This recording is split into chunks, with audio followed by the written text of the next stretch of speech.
Assalamualaikum warahmatullahi wabarakatuh.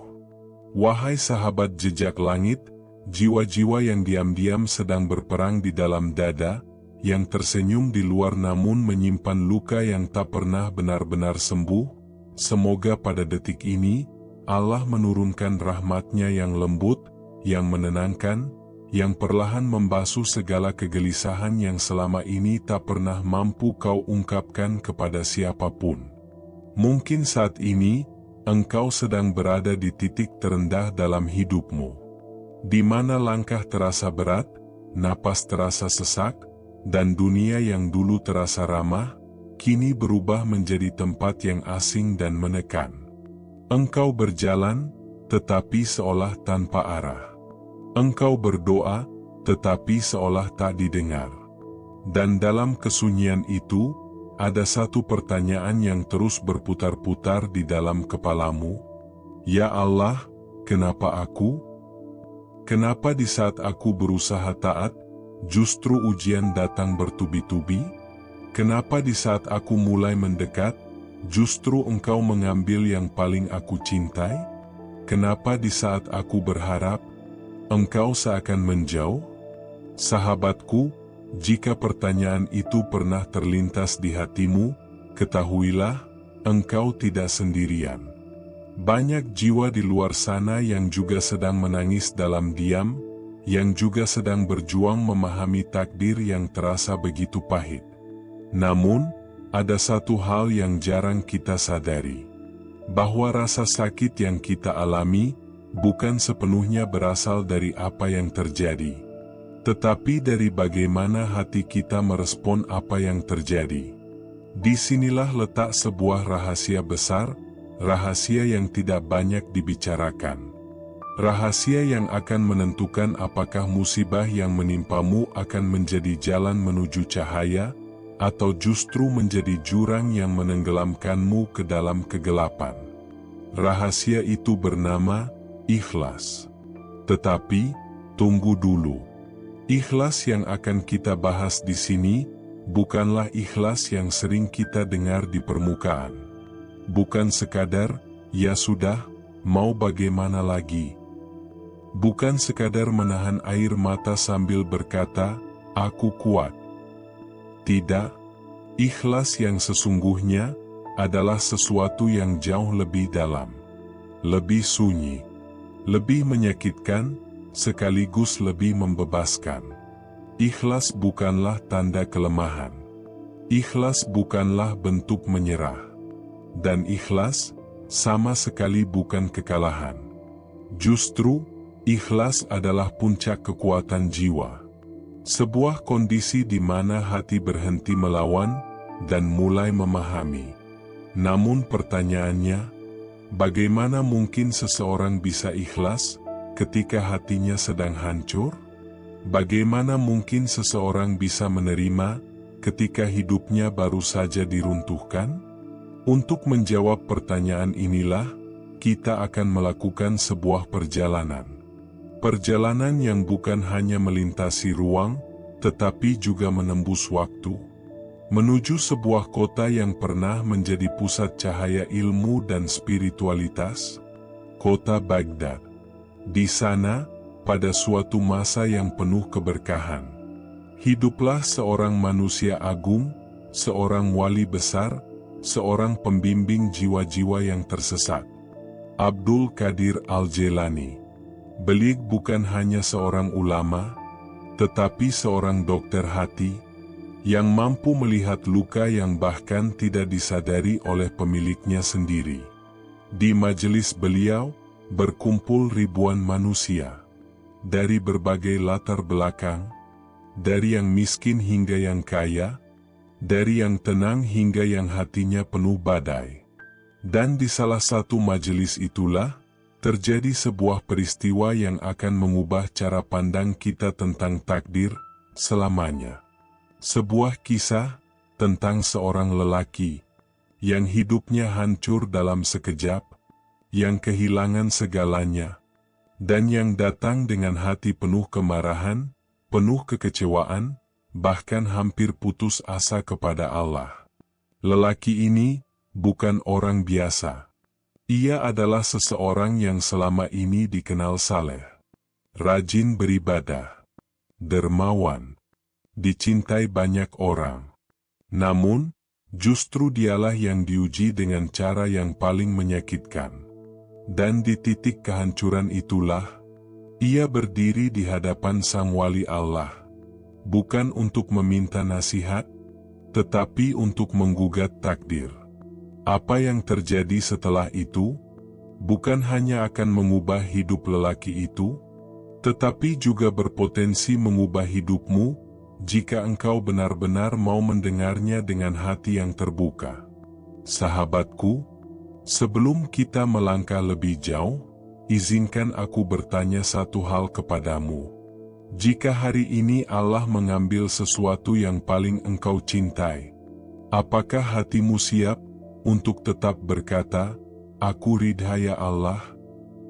Ataukah, diam-diam, ada perlawanan yang masih tersembunyi di dalam dada? Pertanyaan ini mungkin terasa berat, tetapi justru disitulah awal dari perjalanan kita. Maka, tenangkan hatimu sejenak, tarik napas perlahan, dan bersiaplah, karena di bagian selanjutnya, kita akan menyaksikan bagaimana sebuah jiwa yang hancur bertemu dengan kebenaran yang mengguncang, dan bagaimana satu kalimat dari seorang wali Allah mampu membalikkan seluruh hidup seseorang dalam sekejap.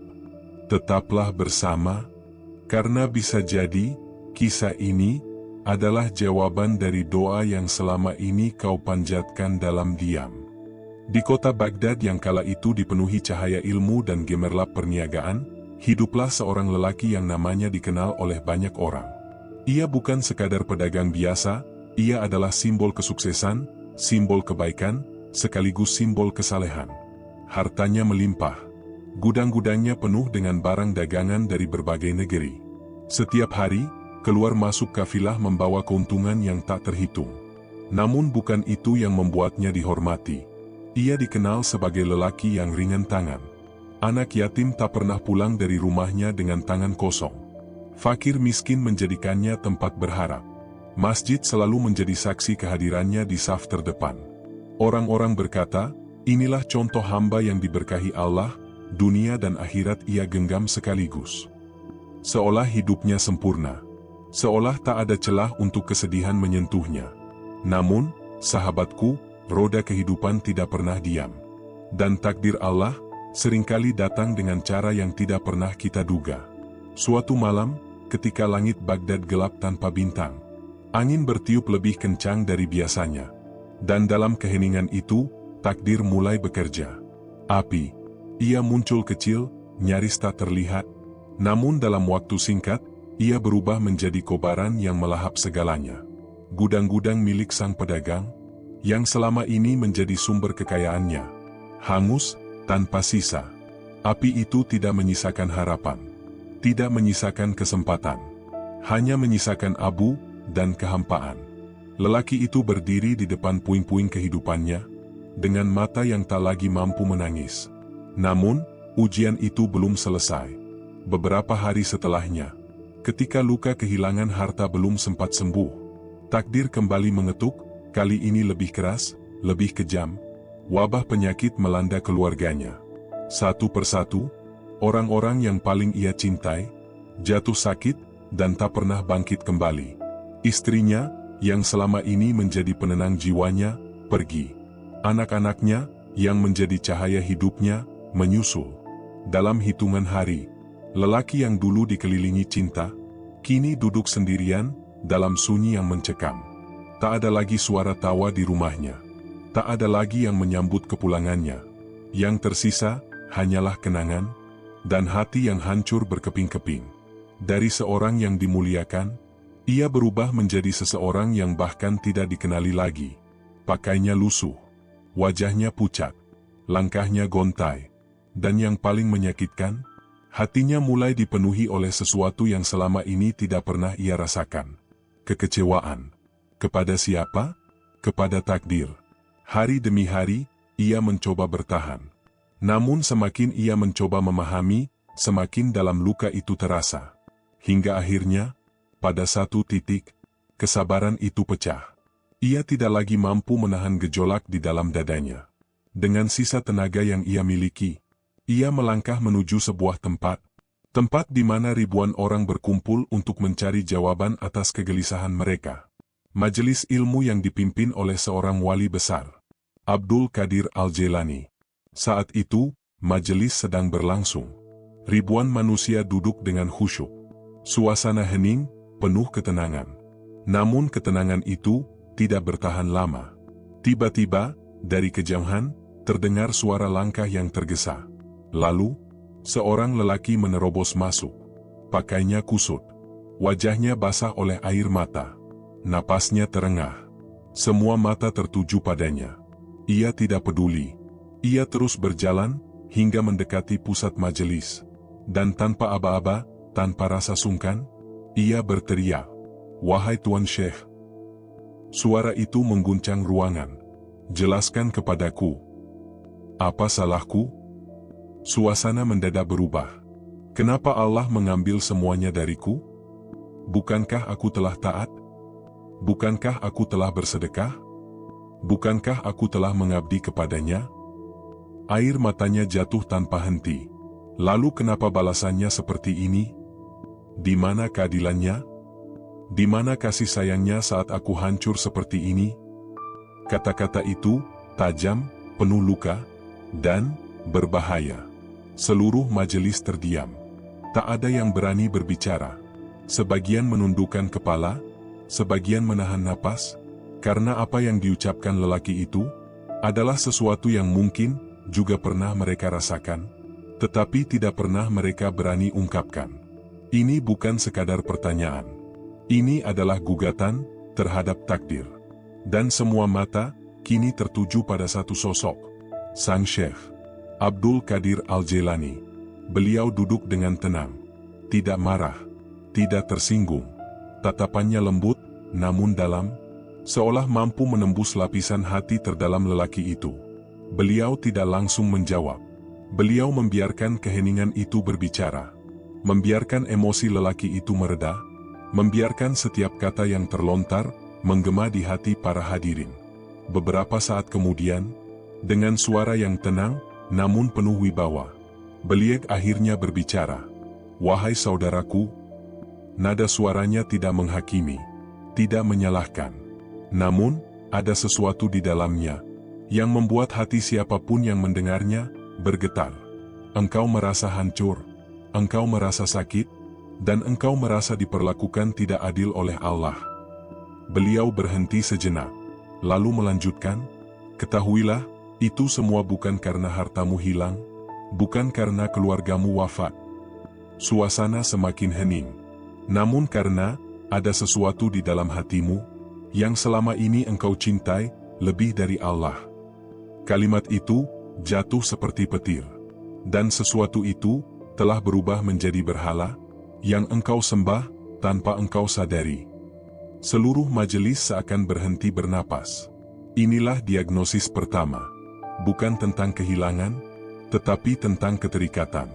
Bukan tentang musibah, tetapi tentang isi hati. Dan di titik inilah, kisah ini mulai memasuki lapisan yang lebih dalam, lapisan yang mungkin akan membuat kita bertanya, jangan-jangan selama ini yang kita cintai bukan hanya Allah.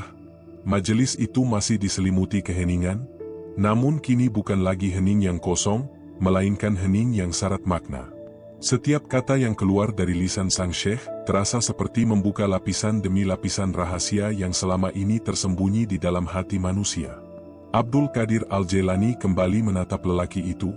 Tatapan yang bukan sekadar melihat, tetapi seolah membaca seluruh isi jiwanya. "Wahai saudaraku," suara beliau lembut, namun menghunjam. "Engkau menyangka bahwa yang membuatmu menderita adalah kehilangan, padahal hakikatnya bukan itu." Lelaki itu terdiam. Dahinya berkerut. Seolah mencoba memahami, namun hatinya belum sepenuhnya menerima.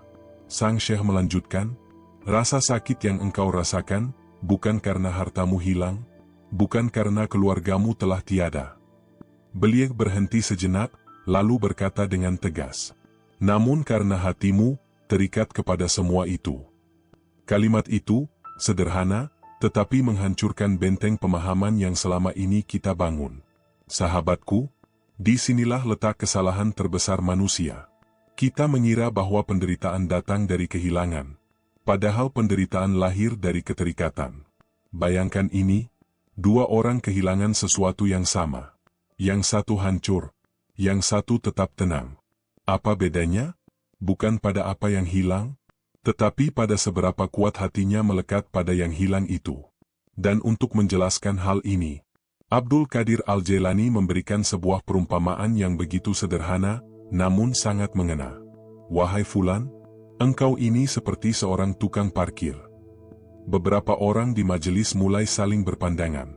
Perumpamaan itu terdengar aneh, namun mereka tahu, pasti ada hikmah besar di baliknya. Tukang parkir hanya menjaga kendaraan milik orang lain.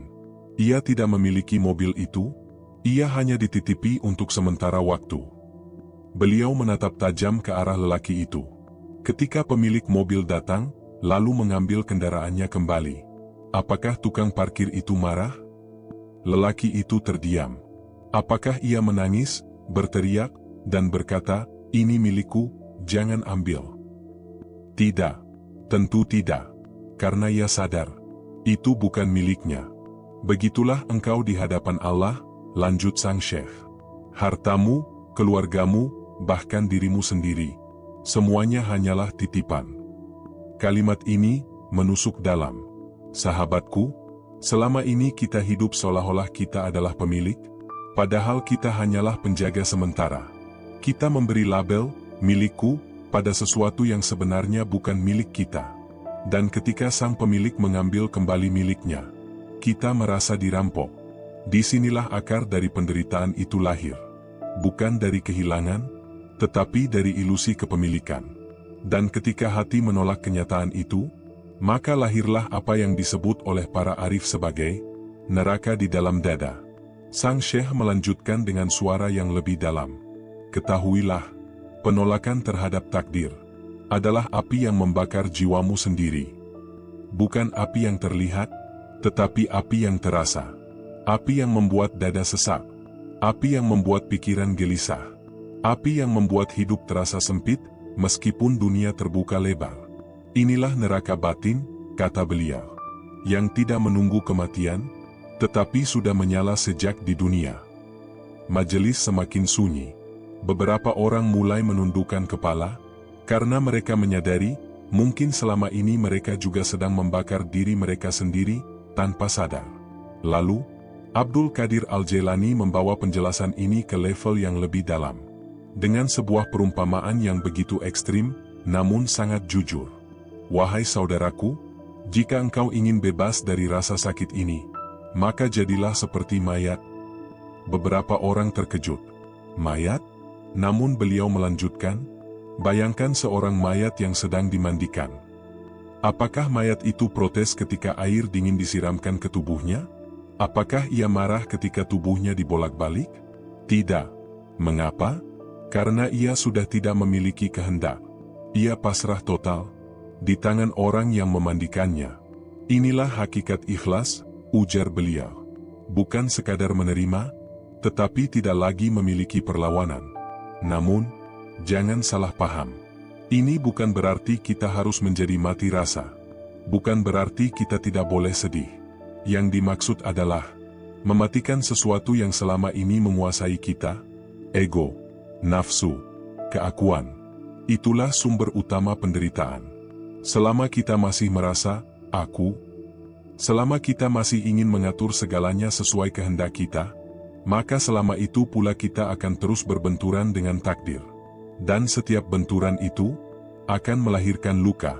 Namun, ketika ego itu mulai dilepaskan, ketika hati mulai tunduk, ketika kita berhenti melawan, maka sesuatu yang luar biasa mulai terjadi. Sang syekh berkata dengan penuh kasih, "Wahai saudaraku, musibah yang menimpamu ini bukan hukuman." Beliau menatap dalam. Ini adalah undangan. Undangan? Ya, undangan. Undangan dari Allah. untuk naik ke level yang lebih tinggi. Undangan untuk keluar dari ilusi dunia, menuju realitas yang lebih hakiki. Undangan untuk mengenal Allah, bukan hanya saat diberi, tetapi juga saat diambil. Sahabatku, coba bayangkan, jika gelas hatimu penuh dengan cinta dunia, dengan harta, dengan manusia, dengan ambisi, lalu bagaimana mungkin Allah akan mengisinya dengan cahayanya? Karena itulah, terkadang, Allah mengosongkan hatimu dengan cara yang menyakitkan. Bukan karena Dia membencimu, tetapi karena Dia ingin mengisinya dengan sesuatu yang lebih agung. Di titik ini, lelaki itu mulai terdiam lebih dalam. Air matanya masih mengalir. Namun kali ini, ada sesuatu yang berbeda. Bukan lagi kemarahan, tetapi kebingungan yang mulai berubah menjadi kesadaran. Namun perjalanan ini belum selesai. Karena memahami dengan akal, belum tentu sama dengan menerima dengan hati. Dan di bagian selanjutnya, kita akan menyaksikan bagaimana pergulatan batin itu terjadi, bagaimana rasa sakit itu perlahan berubah, dan bagaimana seseorang mulai belajar untuk benar-benar ikhlas. Suasana majelis masih sunyi, namun kini sunyi itu terasa berbeda. Bukan lagi sunyi yang menekan, melainkan sunyi yang mulai membuka pintu kesadaran. Lelaki itu duduk lemas. Air matanya masih jatuh, namun tidak lagi sekeras sebelumnya. Di dalam dadanya, ada sesuatu yang sedang bergerak, sesuatu yang selama ini tertutup, kini perlahan mulai terbuka. Ia mulai mengerti, tetapi belum sepenuhnya menerima. Dan disinilah, perjalanan yang sesungguhnya dimulai. Abdul Qadir Al-Jailani kembali melanjutkan nasihatnya. Kali ini dengan pendekatan yang lebih dalam, lebih lembut, namun justru lebih menggetarkan. Wahai saudaraku, beliau berkata pelan, ketahuilah, hati manusia itu seperti sebuah gelas. Semua mata kembali tertuju.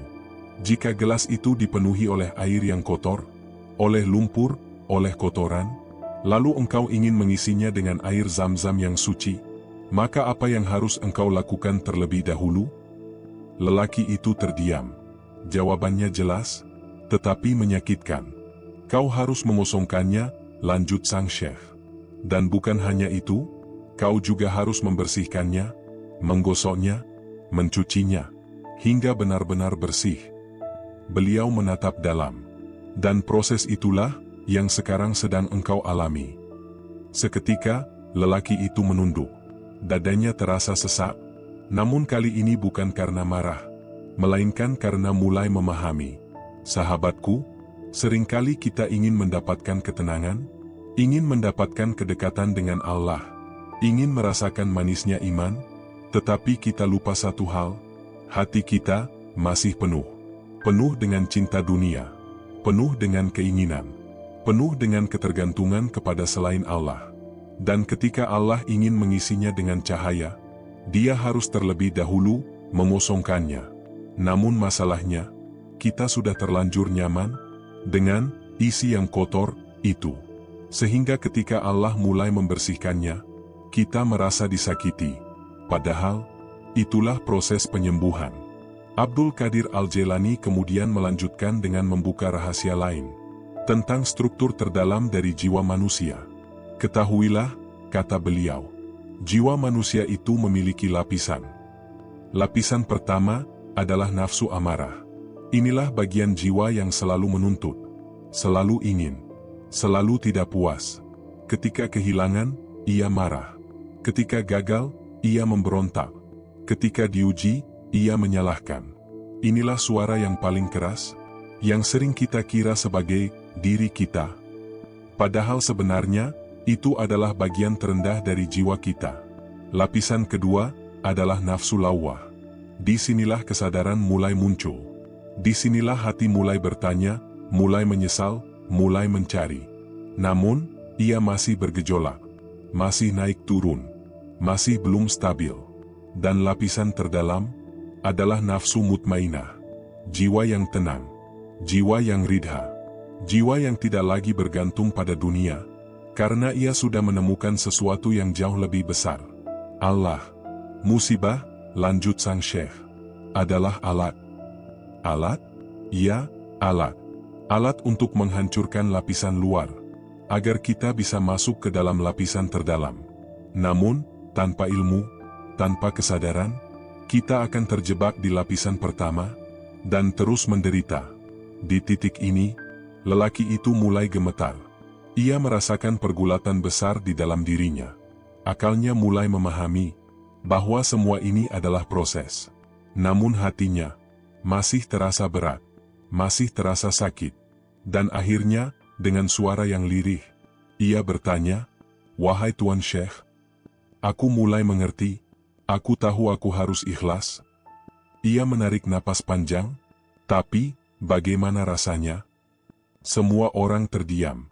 Jika aku benar-benar ikhlas, apa yang akan terjadi pada jiwaku? Pertanyaan itu sederhana, tetapi sangat dalam. Dan, itulah pertanyaan kita semua. Kita takut ikhlas, karena kita tidak tahu apa yang akan kita dapatkan. Kita mengira, ikhlas berarti kehilangan segalanya. Kita mengira, ikhlas berarti hidup dalam kekosongan. Kita mengira, ikhlas adalah akhir dari kebahagiaan. Namun, jawaban sang syekh justru sebaliknya. Abdul Qadir Al-Jailani tersenyum. Senyuman yang penuh ketenangan, seolah beliau telah melewati semua badai itu. "Wahai saudaraku, ketika engkau benar-benar ikhlas," beliau berhenti sejenak, "Allah akan mencabut beban itu dari dadamu." Lelaki itu tertegun. Beban yang selama ini membuatmu sesak, yang membuatmu gelisah, yang membuatmu merasa hidup ini berat, semua itu akan diangkat. Suasana majelis terasa berubah. Engkau akan merasakan sesuatu yang belum pernah engkau rasakan sebelumnya. Apa itu? Kebebasan. Bukan kebebasan dari dunia, tetapi kebebasan dari keterikatan. Kebebasan dari rasa takut kehilangan. Kebebasan dari rasa cemas terhadap masa depan. Kebebasan dari belenggu dunia. Dan bukan hanya itu, Allah akan menurunkan sakinah. Ketenangan yang tidak bisa dibeli. Ketenangan yang tidak tergantung pada keadaan. Ketenangan yang tetap ada, bahkan di tengah badai. Rasa sakit itu mungkin masih ada, lanjut beliau, tetapi ia tidak lagi menyentuh hatimu. Inilah rahasia yang jarang diketahui, bahwa ikhlas tidak selalu menghapus masalah, tetapi mengubah cara kita merasakannya. Dari beban menjadi ringan, dari luka menjadi pelajaran, dari kehilangan menjadi kedekatan. Dan di titik ini, lelaki itu mulai merasakan sesuatu yang tidak bisa dijelaskan dengan kata-kata, seperti ada celah kecil di dalam hatinya, yang mulai dimasuki cahaya. Namun perjalanan ini belum selesai, karena memahami adalah langkah awal. Yang lebih sulit adalah menjaga. Dan di bagian selanjutnya, kita akan menyaksikan bagaimana perjuangan itu berlanjut, bagaimana godaan kembali datang, dan bagaimana jiwa ini diuji. Apakah benar-benar siap untuk ikhlas sepenuhnya? Majelis itu kini tidak hanya sunyi, tetapi terasa hidup. Seolah setiap jiwa yang hadir sedang diajak masuk lebih dalam, menyelami sesuatu yang selama ini hanya dipahami di permukaan. Lelaki itu masih duduk, dengan wajah yang mulai berubah. Air matanya masih ada, tetapi kini tidak lagi penuh kemarahan, melainkan mulai bercampur dengan kesadaran. Namun, sahabatku, memahami bukan berarti selesai. Karena setelah memahami, akan datang ujian yang lebih berat, perang di dalam hati, perang antara menerima dan menolak, perang antara iman dan ego. Dan disinilah, Abdul Qadir Al-Jailani mulai membawa penjelasan ke tingkat yang lebih dalam, lebih tajam, lebih membongkar akar persoalan. Beliau berkata, "Wahai saudaraku, cobalah engkau bayangkan, jika seorang raja besar menitipkan harta bendanya kepadamu, semua orang mendengarkan dengan penuh perhatian. Lalu engkau menjaganya dengan baik, engkau merawatnya, engkau merasa bangga karena dipercaya." Beliau berhenti sejenak, namun suatu hari, raja itu mengutus seseorang untuk mengambil kembali titipannya. Beliau menatap langsung ke arah lelaki itu. "Apakah pantas engkau marah? Apakah pantas engkau menangis dan menolak menyerahkannya. Tidak, karena sejak awal, itu bukan milikmu. Itulah dirimu di hadapan Allah, lanjut beliau.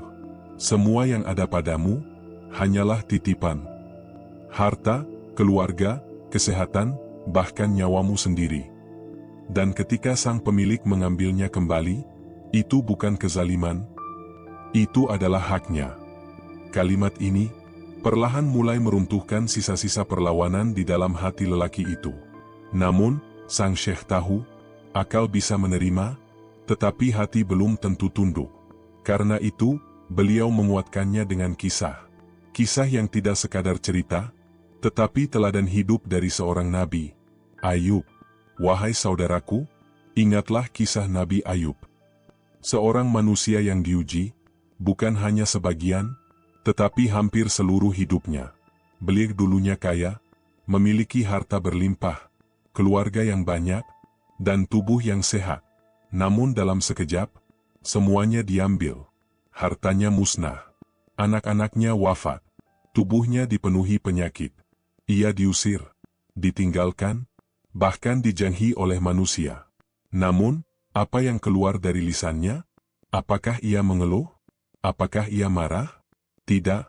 Beliau justru berkata, "Ya Allah, Engkau yang memberi, dan Engkau pula yang mengambil. Segala puji bagi Mu atas apa yang Engkau berikan, dan segala puji bagi Mu atas apa yang Engkau ambil." Majelis itu bergetar. Inilah puncak, bukan sekadar sabar, tetapi ridha. Dan disinilah, Abdul Qadir Al-Jailani menjelaskan perbedaan yang sangat halus, namun sangat menentukan. Sabar, kata beliau, adalah menahan diri dari mengeluh. Namun di dalam hati, masih ada rasa berat, masih ada luka, masih ada perjuangan. Sedangkan ridha, beliau menatap dalam, ridha adalah ketika hatimu tidak lagi merasa terbebani oleh musibah. Mengapa?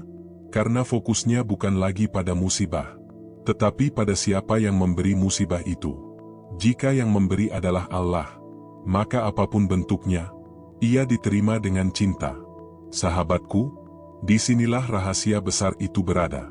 Bukan pada apa yang terjadi, tetapi pada siapa yang kita lihat di balik kejadian itu. Dan ketika seseorang benar-benar sampai pada tingkat ini, maka sesuatu yang luar biasa terjadi, bukan hanya di dunia, tetapi juga di alam gaib. Abdul Qadir Al-Jailani berkata dengan suara yang penuh getaran, "Ketahuilah, ketika seorang hamba berkata, Alhamdulillah, dengan hati yang benar-benar ikhlas, pada saat itu, iblis dan bala tentaranya menjerit." Menjerit? Ya, karena misi terbesar mereka adalah membuat manusia putus asa, berburuk sangka kepada Allah, dan memberontak terhadap takdir. Namun ketika seorang hamba justru ikhlas, maka seluruh rencana itu hancur. Dan di saat yang sama, para malaikat bersuka cita. Mereka berebut mencatat amalnya. Mereka memuliakan namanya di langit. Satu kalimat, Alhamdulillah, yang keluar dari hati yang ikhlas, lebih berat daripada gunung di sisi Allah. Di titik ini, lelaki itu mulai merasakan sesuatu yang berbeda. Dadanya, yang selama ini panas, perlahan mulai sejuk. Namun sang syekh tidak berhenti di sana. Beliau memberikan praktik langsung, agar pemahaman ini turun dari akal ke dalam hati. "Pejamkan matamu," kata beliau lembut. Lelaki itu menurut. "Bayangkan, engkau berdiri sendiri, di hadapan Allah. Tidak ada harta, tidak ada keluarga, tidak ada siapa-siapa. Hanya engkau dan Allah." Suasana majelis terasa semakin dalam, seolah semua orang ikut masuk ke dalam pengalaman itu. Lalu katakan dalam hatimu, "Ya Allah, aku kembalikan semua titipan Mu. Aku datang kepada Mu dengan tangan kosong. Aku ridha dengan keputusan Mu." Lelaki itu mengulanginya, pelan, dalam, dengan air mata yang jatuh tanpa suara. Dan, di saat itulah, sesuatu terjadi. Beban yang selama ini menghimpit dadanya, perlahan, terangkat. Seperti ada tangan tak terlihat, yang mencabut rasa sakit itu, dari dalam hatinya. Ia menarik napas panjang, dan untuk pertama kalinya, ia merasakan sesuatu yang sudah lama hilang, lapang. Inilah yang disebut oleh para ulama sebagai halawatul iman, manisnya iman. Bukan manis di lisan, tetapi manis yang terasa di hati. Manis yang tidak bergantung pada keadaan. Manis yang tetap ada, meskipun dunia sedang runtuh. Lelaki itu membuka matanya. Wajahnya berubah. Masih ada luka, tetapi kini disinari oleh ketenangan. Dan dari sinilah, perjalanan barunya dimulai. Namun, sahabatku, mencapai ketenangan bukanlah akhir. Karena ujian berikutnya adalah menjaga ketenangan itu. Dan di bagian selanjutnya, kita akan menyaksikan bagaimana Allah mengganti apa yang telah diambil dengan sesuatu yang jauh lebih besar, yang tidak pernah terbayangkan sebelumnya. Suasana majelis terasa semakin dalam, bukan lagi sekadar tempat mendengar nasihat, tetapi telah berubah menjadi ruang kelahiran jiwa yang baru. Lelaki itu kini duduk dengan wajah yang berbeda. Masih ada jejak air mata, namun kini ia tidak lagi tenggelam dalam luka. Ada cahaya halus yang mulai memancar dari dalam dirinya. Cahaya yang tidak berasal dari dunia, tetapi dari penerimaan. Melihat perubahan itu, Abdul Qadir Al-Jailani tersenyum. Senyuman yang penuh rahasia. Beliau tahu, ini baru permulaan. Karena setelah seorang hamba benar-benar ikhlas, Allah tidak hanya mengangkat bebannya, Allah juga mengganti. Namun, penggantian dari Allah tidak selalu seperti yang kita bayangkan. Wahai saudaraku, ujar beliau lembut, ketahuilah, ketika engkau benar-benar ridha, Allah akan mengganti apa yang hilang darimu dengan dua cara. Majelis menjadi hening. Setiap kata terasa seperti kunci yang akan membuka rahasia besar. Pertama, beliau mengangkat tangannya perlahan. Allah akan menggantinya di dalam hatimu dengan sesuatu yang jauh lebih berharga daripada seluruh dunia. Apa itu? Qanaah, rasa cukup. Bukan karena memiliki segalanya, tetapi karena tidak lagi merasa kekurangan. Sahabatku, inilah kekayaan sejati. Banyak orang memiliki harta, tetapi hatinya miskin. Selalu merasa kurang, selalu gelisah, selalu takut kehilangan. Namun orang yang memiliki qanaah, meskipun tangannya kosong, hatinya terasa penuh. Ia tidak lagi dikuasai dunia, karena ia sudah menemukan sesuatu yang lebih tinggi. Dan itulah kekayaan yang tidak bisa dicuri. Beliau melanjutkan, yang kedua, Allah akan menundukkan dunia di bawah kakimu. Kalimat ini terasa paradoks. Bagaimana mungkin? Namun inilah hukum spiritual yang jarang dipahami. Ketika seseorang mengejar dunia, ia akan diperbudak oleh dunia. Namun ketika ia melepaskan dunia dan hanya mengejar Allah, maka dunia justru akan mengejarnya. Inilah rahasia para wali. Mereka tidak mengejar rezeki, tetapi rezeki datang kepada mereka. Mereka tidak mengejar dunia, tetapi dunia tunduk kepada mereka. Mengapa? Karena hati mereka sudah tidak terikat. Abdul Qadir Al-Jailani kemudian membuka rahasia yang lebih dalam lagi. Ketahuilah, setiap musibah membawa energi. Energi? Ya, energi penderitaan. Jika energi itu ditolak, ia akan berubah menjadi racun, menjadi stres, menjadi depresi, menjadi penyakit. Namun jika energi itu diterima, dengan ikhlas, ia akan berubah menjadi sesuatu yang luar biasa.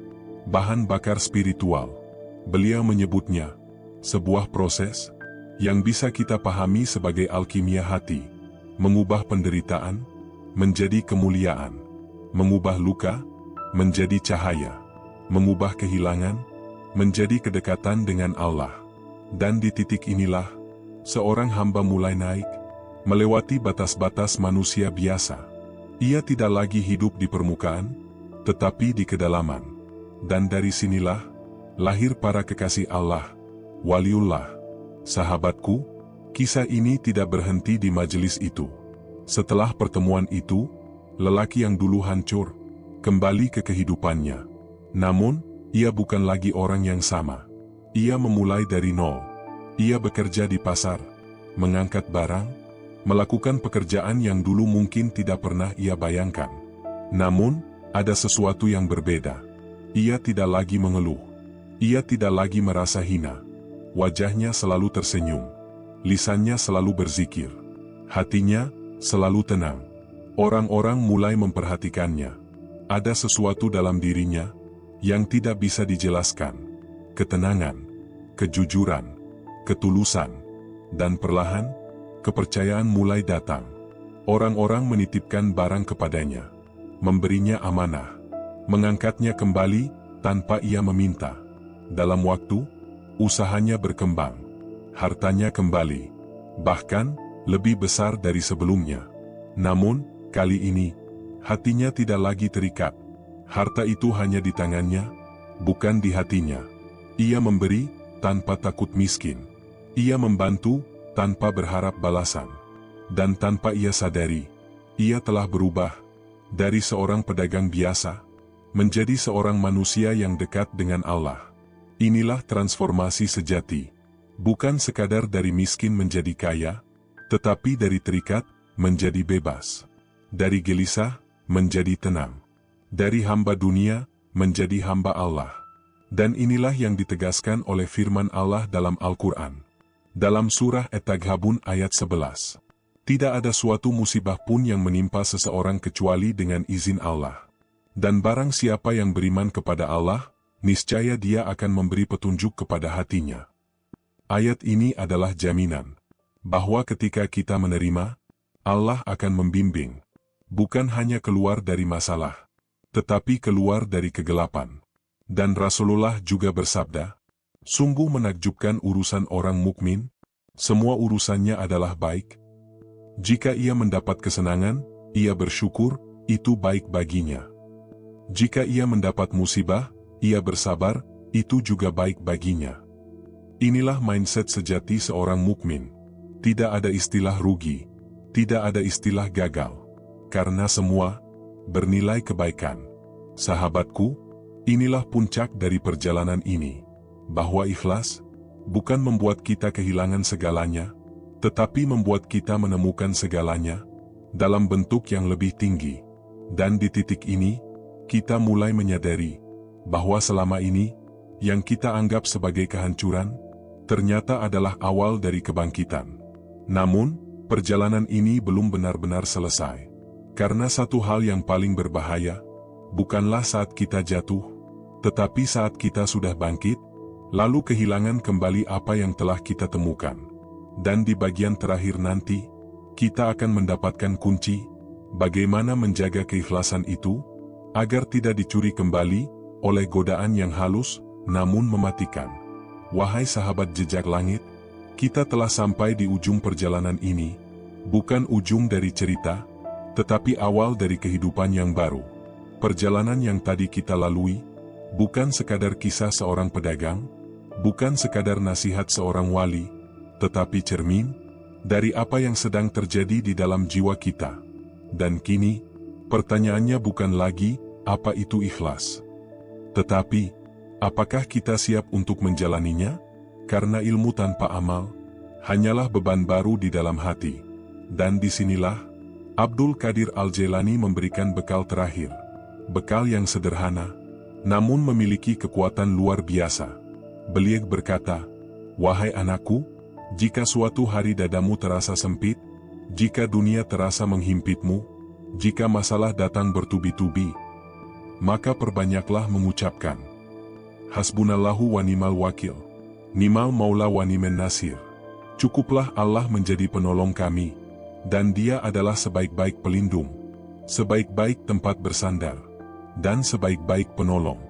Sahabatku, ini bukan sekadar kalimat, ini adalah penyerahan total.